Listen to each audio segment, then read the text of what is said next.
മൂന്നാം വർഷ വിദ്യാർത്ഥിനിയാണ്. ഗീതനെ പറ്റി പറയുന്നതിന് പകരം ഗീതനെ പറ്റി പറയുമ്പോൾ ഫസ്റ്റ് ഞാൻ പറയുന്ന കാര്യം വെച്ചാല് ഗീത ഒരു മതഗ്രന്ഥമല്ല.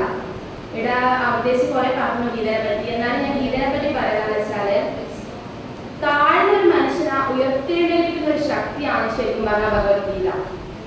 700 ശ്ലോകങ്ങളായിട്ട് 18 അധ്യായങ്ങളിലെ ഗീത സാക്ഷാൽ ശ്രീകൃഷ്ണ ഭഗവാൻ അർജുനൻ ഉപദേശിച്ച ഒരു മഹത് ഗ്രന്ഥം. ഈ ലോകത്തിൽ എല്ലാവരും വിചാരിക്കുന്നത് ഓരോരോ മതം ഓരോരോ ഗ്രന്ഥം. ആ മതവും ഗ്രന്ഥവും ഇങ്ങനെ ആയതുകൊണ്ടാണ് ലോകം പല വഴിക്ക് ഇപ്പം പോകുന്നത്. നമുക്ക് എല്ലാവർക്കും അറിയുന്ന കുറെ കാര്യങ്ങളാണ്. ഈ ലോകത്തുള്ള എല്ലാവരും എന്ത് പ്രശ്നം വന്നാലും ഇപ്പോൾ അങ്ങോട്ടും ഇങ്ങോട്ടും അടിപൊളി, അതാണ് ഇപ്പോൾ മെയിൻ. പക്ഷേ ഒരു ഗീത പഠിക്കുന്ന ഒരു സ്റ്റുഡന്റ് എന്നുള്ള നിലയിൽ ആരും അങ്ങനെ വഴിതെറ്റി പോകില്ല. ഞാൻ എൻ്റെ ഗീതന്റെ ലൈഫ് എക്സ്പീരിയൻസ് പറയണമെന്ന് വെച്ചാൽ ഫസ്റ്റ് ഞാൻ പറയും ദേവതീർത്ഥന്റെ അമ്മയുടെ സ്റ്റാറ്റസ് വഴിയാണ് എൻ്റെ അമ്മ ഗീതയെ പറ്റി ആദ്യമായിട്ട് അറിയുന്നത്. അപ്പോൾ ഫസ്റ്റ് അമ്മ പറഞ്ഞു ചേർക്കുന്നു പറഞ്ഞു. പക്ഷേ എനിക്കൊട്ട് താല്പര്യം ഉണ്ടായിക്കാൻ ഞാൻ പറഞ്ഞു എന്ത് വന്നാലും ഞാൻ പഠിക്കൂല ഇങ്ങനെ അങ്ങനെയൊക്കെ പറഞ്ഞ് ഞാൻ കുറെ പറഞ്ഞു. അപ്പോൾ എൻ്റെ അനിയനെ ചേർക്കുന്ന ആദ്യം പറഞ്ഞു. ഞാൻ പറഞ്ഞു ഓക്കെ സൈഡിൽ ഇരുന്ന് ക്ലാസ് കേൾക്കാം, എല്ലാവരും ഞാൻ ക്ലാസ് ഒന്നും കേൾക്കൂല എന്ന് അമ്മയുടെ അടുത്ത് ഓക്കെ ചേർന്നു. പിന്നെ ആദ്യത്തെ ഒരാഴ്ച മാഷ് ക്ലാസ് വെച്ച് രാവിലെ 8 മണിക്ക് രാവിലെ എണീക്കണം കുളിക്കണം ഇതൊന്നും പറ്റൂല. ഞാൻ പറഞ്ഞു അങ്ങനെ നടക്കൂല അമ്മേ, ഞാൻ എന്ത് വന്നാലും പഠിക്കൂല. പക്ഷേ പിന്നെ അമ്മ ഒരു ദിവസം നോക്കുന്നതിനകത്ത് ഞാൻ സൈഡിൽ ഇരുന്ന് ക്ലാസ് കേട്ടു. പക്ഷെ ഇല്ല അത് പറ്റൂല എന്നെ പറഞ്ഞ് രണ്ടാമത്തെ ആഴ്ച അമിതന്റെ കഴിഞ്ഞ ഇത് രാവിലെ വിളിച്ച് 8 മണിക്കന്നെ ഞാൻ പറഞ്ഞു അമ്മ എന്ത് അമ്മ 8 മണിക്കല്ലേ എനിക്ക് ആകെ ലീവാ കിട്ടാൻ ഞായറാഴ്ച നമുക്ക് പറ്റൂല എന്ന് പറഞ്ഞു. അങ്ങനെ ഒരു മാസം ഈ സെയിം സിറ്റുവേഷനിൽ ഞാൻ പോയി. പക്ഷെ പിന്നെ അത് സംഭവിച്ചത് എനിക്കും അറിയില്ല. ഒരു മാസത്തിന് ശേഷം ഷിനോജ് മാഷ് പറ്റി പറഞ്ഞു കേട്ടോ.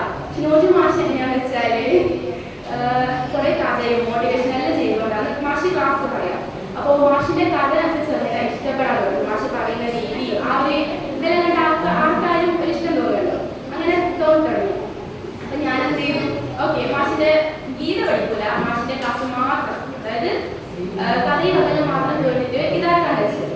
അങ്ങനെ ഓക്കെ അങ്ങനെ പോയി. പക്ഷെ പിന്നെ ഗീതയോട് എന്തോ ഒരു അടുപ്പം തുടങ്ങി. എന്താണെന്ന് എനിക്കും അറിയില്ല. പക്ഷെ എന്തൊരു വിഷമം വന്നാലും ഞാൻ സീരിയസ് ആയി ഞാൻ ഗീത തുറന്നിട്ട് അതിൽ എന്തെങ്കിലും ആയിട്ട് ഒരു പോയിന്റ് നമ്മുടെ ലൈഫായിട്ട് എക്സ്പീരിയൻസ് ആയിട്ട് വരുന്ന ഒരു ഇതുണ്ടാവും. അതുമാത്രമല്ല ഞാൻ ഗീത ഇഷ്ടപ്പെടാത്ത ഒരാളായിരുന്നു. ഞാൻ പക്ഷെ ഗീത പഠിച്ചിട്ടുണ്ട്. 1 തൊട്ട് 7 വരെ ഞാൻ പഠിച്ച സ്കൂളിൽ ഗീത പഠിച്ചിട്ടുണ്ടായിരുന്നു. അങ്ങനെ ഓരോ മത്സരത്തിൽ ഞാൻ പോയി പാടിയിട്ടുണ്ട്. പക്ഷെ അന്നേരം വരെ ഞാൻ അത് ഫസ്റ്റ് കിട്ടാൻ വലിയ സെക്കൻഡ് തേർഡ് ഈ ഒരു കിട്ടാണ്ട് ഞാൻ വരില്ല അങ്ങനെയുള്ളവരായിരുന്നു. അപ്പോൾ പിന്നെ ഒന്നും കിട്ടാണ്ട് സമയത്ത് ഞാൻ ഒരു പ്ലീസ് ചെയ്തപ്പോൾ വരില്ല ഞാൻ നിർത്തലാണ്. അങ്ങനെ ഒരു ദിവസം ലാസ്റ്റ് 15-ാം അധ്യായമായിരുന്നു ശ്ലോകം. അപ്പോൾ ഞാൻ പാടി ഗ്രേഡ് 7 ഉണ്ടായിരുന്നു. പക്ഷെ എനിക്ക് പാടാനൊന്നും താല്പര്യം ഉണ്ടായില്ല. എനിക്ക് പിന്നെ അതിനങ്ങോട്ട് ശേഷം ഞാൻ പറഞ്ഞു ടീച്ചറെ എന്നെക്കൊണ്ട് പറ്റൂല നിർത്തി. പക്ഷെ പിന്നെ എന്ത് ചെയ്തെന്ന് വെച്ചാൽ ഞാൻ പറഞ്ഞ ദേവരുടെ അമ്മയുടെ സ്റ്റാറ്റസ് ശേഷം ഞാൻ ഈ മാഷിന്റെ ഗീത ക്ലാസ്സിൽ ചേർന്നതിന് ശേഷം കുറേ മാറ്റങ്ങൾ വന്നു. ഗീതയായിട്ട് എങ്ങനെ അടുപ്പം വന്നെന്ന് എനിക്ക് ഇപ്പോൾ അറിയില്ല ശരിക്കും. ഇപ്പൊ എന്തൊരു കാര്യം വന്നാലും ഞാൻ പറയും ഓക്കെ ഓക്കെ എന്നാണ്. പണ്ടെന്താന്ന് വെച്ചാല് ഇല്ല ഞാൻ അവിടെ സൈഡാക്കി വെക്കും. ഇല്ല ടീച്ചറെ പറ്റൂല അത് മുഖത്തോക്കി പറയും. പക്ഷെ ഇപ്പൊ അങ്ങനെയല്ല. എന്ത് തന്നാലും ഞാനത് മുഖത്തോക്കി പറയും. ഞാൻ പറയാം ആ ടീച്ചറെ പറ്റും, ഞാൻ എന്തായാലും ചെയ്യും. എന്തൊരു കാര്യം ഉണ്ടെങ്കിൽ ഇപ്പൊ അത് ഓക്കെ എന്ന് പറയാനുള്ള ഒരു സിറ്റുവേഷൻ ലഭിച്ചത് അത് ഭഗവത്ഗീത മാത്രമാണ്.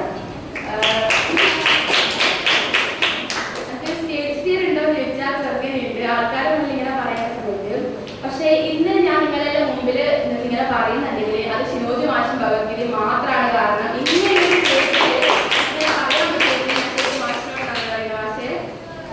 പിന്നെ ഇതിനെ പറ്റി കുറെ പറയാനുണ്ട്. പറഞ്ഞാലൊന്നും തീർക്കൂല. നമുക്ക് എല്ലാവർക്കും അറിയുന്ന